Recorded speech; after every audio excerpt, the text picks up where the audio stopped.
Hello friends, welcome back to my YouTube channel. मेरे YouTube channel में आप सभी का फिर से हार्दिक स्वागत है। आई होप आप सभी अच्छे होंगे और स्वस्थ होंगे। तो चलो स्टार्ट करते हैं आज की क्लास। और आज की क्लास में हम पढ़ेंगे थोड़ा इंटरेस्टिंग, ठीक है।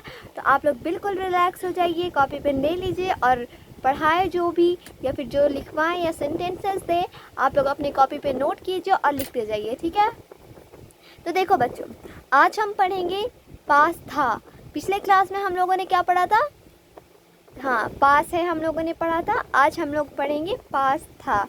हम लोग जानते हैं, चूँकि हम लोग पढ़ चुके हैं कि पास है आएगा, यानी कि पास है लिखा रहेगा हिंदी में, या पास है हम लोग जो बोलते हैं, अगर वो आया तो हम लोग उसका अंग्रेज़ी में अनुवाद क्या करते हैं? है या हैज़, राइट। लेकिन अगर हम लोग पास था बोल दिए, क्या डिफरेंस मिला है और था का? है, हो, हूँ, ये सब हम लोग कहाँ बोलते हैं? प्रेजेंट में ही यूज़ करते हैं। ये बात याद रखना। हाँ का जब भी लास्ट में यूज़ होता है, कहाँ यूज़ होता है? प्रेजेंट में। और था, मैं पढ़ चुका था, मैं खा चुकी थी, मैं कल पढ़ा चुकी थी, तुम लोग कल पढ़ चुके थे, ठीक है। तो इसमें क्या सेंटेंस सीखने को मिला? थे, था, थी, ये सब जो चीज़ लगा रहता है लास्ट में कोई भी सेंटेंसेस में, तो हम लोग समझेंगे कि ये जो सेंटेंसेस है वो पास्ट है। और देखो, ये पास था, लास्ट में क्या लगा हुआ है? था लगा हुआ है। तो इससे क्या जाहिर हुआ कि ये भी जो सेंटेंसेस है, ये भी जो सेंटेंस है ये भी पास्ट है। तो आज हम लोग पढ़ेंगे पास था का को हम लोग अंग्रेज़ी में क्या कहते हैं। अगर पास था वर्ड आ गया, या जैसे कि हम बोल दिए आप सभी को कि मेरे पास एक कलम था, मेरे पास एक किताब था, मेरे पास एक गाड़ी थी, मेरे पास एक बंगला था, ठीक है। तो हम लोग क्या यूज़ कर रहे? बंगला था, मेरे पास घर था, मेरे पास गाड़ी थी समय था, थी लग रहा है और पास लग रहा है, ठीक है। तो अगर ऐसा सेंटेंस आ गया बनाने के लिए या फिर बोलने के लिए, तो आप लोग कैसे उसका अंग्रेज़ी में बोलिएगा? तो चलिए आज की क्लास में हम वो सीखते हैं। देखो, पास था का मतलब क्या होता है?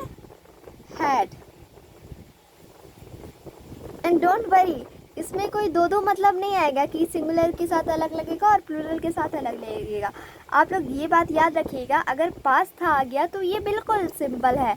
हम लोग पास था का सिर्फ हम लोग हैड ही बनाएंगे। इसमें कोई है पैस, यानी कि दो चीज़ इसमें नहीं है। इसमें बस एक ही रास्ता है, उसी पे फोकस करना है और इसी को बनाना है। कोई भी सेंटेंस हो, अगर पास्ट में है, पास था दिया रहे, सबके साथ हैड लगेगा। यू के साथ, शी के साथ, इट के साथ, आई के साथ, दो गो नाम है तो भी हैड लगेगा, एक नाम है तो भी हैड लगेगा, ठीक है। तो इसके लिए बिल्कुल भी परेशान नहीं होना है। तो चलो हम लोग अब कुछ सेंटेंसेस बनाते हैं और बोलने की कोशिश करते हैं और लिख के समझने की भी प्रयास करते हैं, ठीक है। जैसे मैंने एक सेंटेंसेस ले लिया, मेरे पास एक सेंटेंस ले रहे, मेरे पास एक कलम था। देखो क्या लिखा हुआ है कि मेरे पास एक कलम था। इसे हम लोग किस तरह बनाएंगे? इससे या फिर इससे मिलता जुलता कोई भी सेंटेंस बिल्कुल इसी की तरह बनेगा। इसलिए आप लोग ट्राई कीजिए कि आप लोग स्पीकिंग करते रहें और आप लोग बोलने की कोशिश करें। जो जो हम क्लास में पढ़ा चुके हैं वो आप लोग जाइए, दिन भर प्रैक्टिस करते रहिए, बोलते रहिए, ओके। देखो, मेरे का क्या होता है? आई। अब देखना है, यहाँ पास है, यहाँ था है, पास था आ गया तो इसमें क्या यूज़ होगा? हैड। आई है, एक कलम की बात हो रही है ना यहाँ। I had a pen, okay. तो मेरे पास एक कलम था, आई हैड ए पेन। इसी तरह दूसरा हम लोग सेंटेंस ले लिए कि मेरे पास एक गाड़ी थी, आई हैड ए कार। मेरे पास एक घर था, आई हैड ए हाउस, ठीक है। मेरे पास दो दोस्त था, आई हैड टू फ्रेंड्स, ठीक है। तो कुछ भी वरीड नहीं होना है, सबके साथ हैड लगाना है। अब चलो इसका निगेटिव बनाते हैं। एक बात याद रखिएगा, कोई भी सेंटेंस हो वो 6 ही तरीके से बन सकता है। पहला तो हाँ में, दूसरा ना में, तीसरा क्या में, और चौथा क्या प्लस ना में, और पांचवा क्वेश्चन यानी कि प्रश्न प्लस क्या में, ठीक है। और छठा प्रश्न प्लस क्या प्लस ना में, ठीक है। तो पहला तो बन गया मेरे पास एक कलम था, दूसरा बनाएंगे मेरे पास एक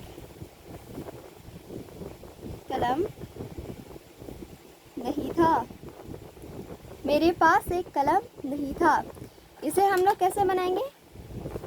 आई हैड नॉट ए पेन। मेरे पास एक कलम नहीं था, I had not a pen. मेरे पास एक कलम था, I had a pen.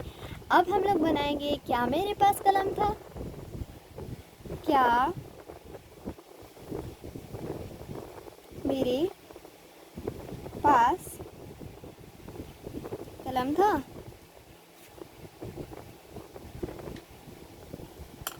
Had I a pen? Had I a pen. अब बनाएंगे क्या मेरे पास कलम नहीं था? क्या मेरे पास कलम नहीं था? ये कैसे बनेगा? Had I not a pen. Had I not a pen. अब अगर हम बात किए, कह दिए कि मेरे पास कौन सा कलम था? मेरे पास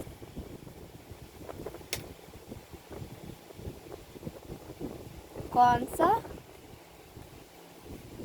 कलम था? मेरे पास कौन सा कलम था? हम आप लोगों को पिछले क्लास में भी बता चुके हैं कि अगर सेंटेंस के बीच में क्या, कैसा, क्यों, कौन सा, ये सब वर्ड आएगा तो उसका एक्चुअल जो मीनिंग होता है वो सेंटेंस के सबसे आगे में लगेगा। ठीक है। कौन सा का इंग्लिश में अनुवाद क्या होता है? विच। कौन सा का मतलब विच।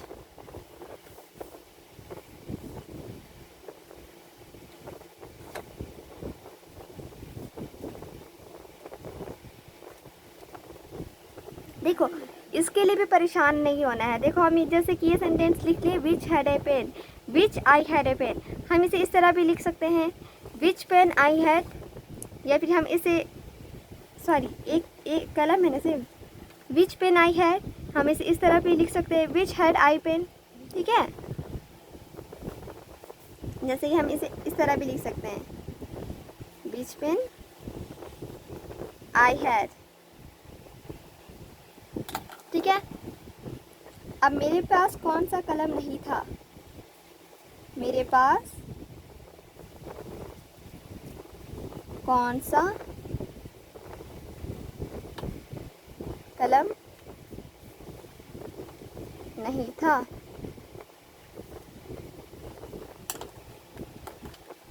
तो इसे इस तरह भी लिख सकते हैं, which pen I had not, which pen I had not. ठीक है। तो हम ये जो सेंटेंस लिखवाए पास था के बारे में, आप लोग इसे बार बार बोलने की प्रैक्टिस कीजिए और इसे लिखने की भी प्रयास कीजिए। अलग अलग सेंटेंसेस लीजिए, उसे बिल्कुल इसी तरह बनाना है। अगर वो भी नहीं समझ में आ रहा है तो पहले ये छः सेंटेंस को एक रैप की तरह बना लीजिए और याद कर लीजिए। ठीक है। और ताकि आप लोगों को कोई भी सेंटेंस बोलेंगे, अगर आप उस सेंटेंस में पास्ता आ गया तो आप लोग को आइडिया रहेगा कि पास्ता है तो हैड लगेगा और किस तरह लगेगा। ठीक है। आई होप आप सभी को समझ में आया हो, और नहीं समझ में आया हो या फिर कुछ डाउट हो तो आप लोग कमेंट सेक्शन में कमेंट करें। चलिए हम आप लोग को एक होमवर्क देते हैं। मेरे पास 2 कलम था। ठीक है। तो जल्दी जल्दी से इसका आप लोग आंसर कमेंट सेक्शन में कमेंट कीजिए। ठीक है। और अगर आप लोग को ये वीडियो अच्छी लगी तो लाइक कर दीजिए। Thank you.